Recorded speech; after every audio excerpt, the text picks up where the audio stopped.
Okay, what do you think? Do we have a makeup or a breakup here if you're ever on the brink of ending your relationship? Before you do, get the thoughts of the KVJ Show. Send it to us, mail at kvjshow.com. This dude's a little upset because he says she downgraded my ring to buy a purse. He says he's been with his now fiance for a little over a year. 2 months ago, we get engaged. Everything was great until last week. She comes home wearing a completely different engagement ring. I'm like, wait a minute, what happened to your engagement ring? She's like, oh, I just, I thought I'd get this one. I thought it was so too expensive. So what she did, she took the ring, she traded in, got one that was worth less, and then she went and she bought herself a nice little purse on top of it. Yeah. Yeah. He said, when I asked about it, she said the engagement ring was a gift, so she used the money to buy herself another Coach purse. It's not really, though, about the purse or even the money as much as it is the fact that she never thought to mention it until after everything was already done. He says, look, we've always talked through bigger purchases before, so this kind of caught me off guard. So now I'm just kind of wondering if this is just a one weird situation or if this is how she's going to be handling finances and decisions after we're married. Do you think I'm overthinking this? Or is this something to be truly concerned about? And how would you handle this if you were me? Would you just brush it off or would you make this an issue? No, you don't brush this off. She changed her engagement ring. She didn't tell you there's secrets involved. She's going behind her back. This is all red flags. She might have just got caught up in the moment when she was like shopping and she maybe didn't love the ring you got her and she didn't know how to tell you.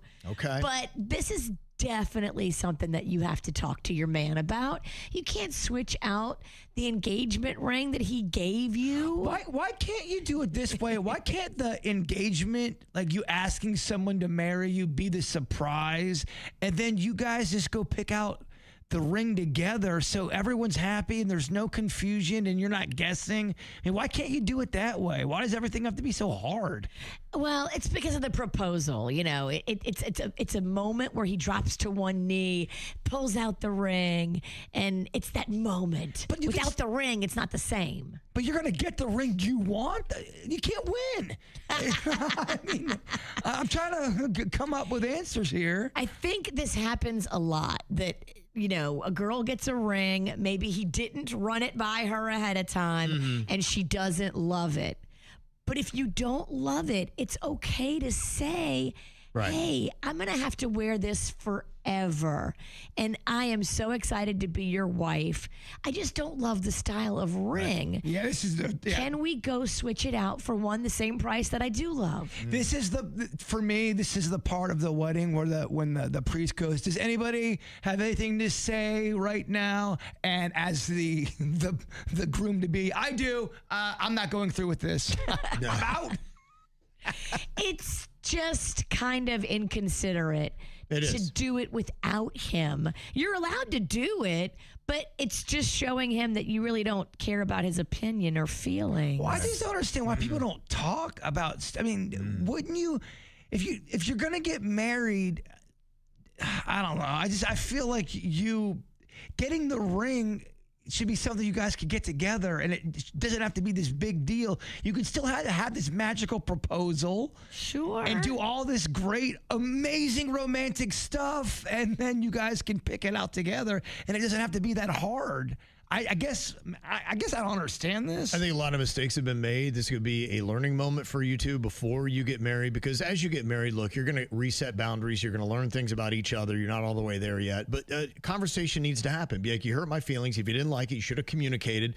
I don't want you to ever, when we're married, go out and do a situation like this again without talking to me first. I would be very upset, and that's going to be a problem in our marriage. There's a lot of things you can address and learn from this, and I hope that you would get through it if you truly love each other, but that's what you're going to get in your marriage, is you're going to have things where you may overstep boundaries, and you got to reset them, and you got to be clear about how you feel. And come from the place of, I feel. Yes. This is how I feel. Right. Not so much like, you did bad.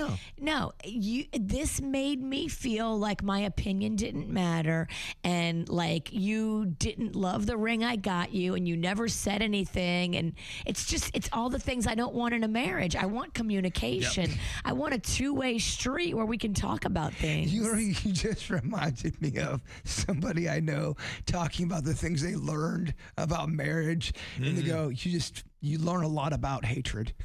Oh, wow. Jeez. That's terrible. I know. I was like, I don't know if this is gonna last. You married the wrong person did. if you've learned about hatred. Yeah, I was like, that's. I see trouble in the water coming soon. Big trouble. Well, that's why you got to communicate better, or it can evolve into that if you don't address these issues when they come up.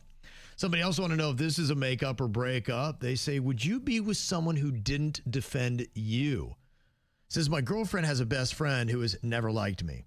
She doesn't openly insult me, but every time we're together, she makes these snide little comments saying things like, oh, wow, you actually let him pick the restaurant, or, you know, you're much nicer when he's not around you. My girlfriend's always like, oh, she's just joking. That's just her sense of humor. But last weekend, she told my girlfriend, you know you could do much better, right? Oh, no. And that's when I was like, because I looked at my girlfriend and she's laughing it off. And I'm like, I'm just irate. I walked out. We had to have a conversation later. And I said, I'm just tired of it. It's just always something. She's just picking. And then you're not standing up to her. And that's what's making me mad. For her to say something like that and you're laughing when he says, you could do much better, and you're almost laughing in agreement. Said, I think the real problem isn't really the friend. It's that my girlfriend doesn't defend me. Would you be with somebody who didn't defend you to their friends? Hell no. Absolutely not. You defend the ones you love. And you should be able to tell when somebody's joking around and it's lighthearted fun, and when it's over the line. And if it's over the line and someone's not defending me, and that's a friend or a partner, I'm going to be pissed off because I would defend them. I would go through a wall. If you're talking out of school and you're being a jerk, I believe in defending the people you care about when someone's acting a fool. And if she's giggling at her friend saying that, you know, he's not good enough for you, and I mean, that Break up. okay, that's telling you what both of them think of you privately. Do you want to be in a relationship with somebody who doesn't value you and thinks that they're dating down? And if you're the kind of person that says, oh, you're just being too sensitive, that means you're the a-hole in the relationship.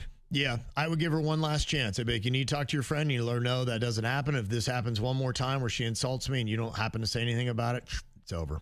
It's done. Final one. Y'all give too much grace.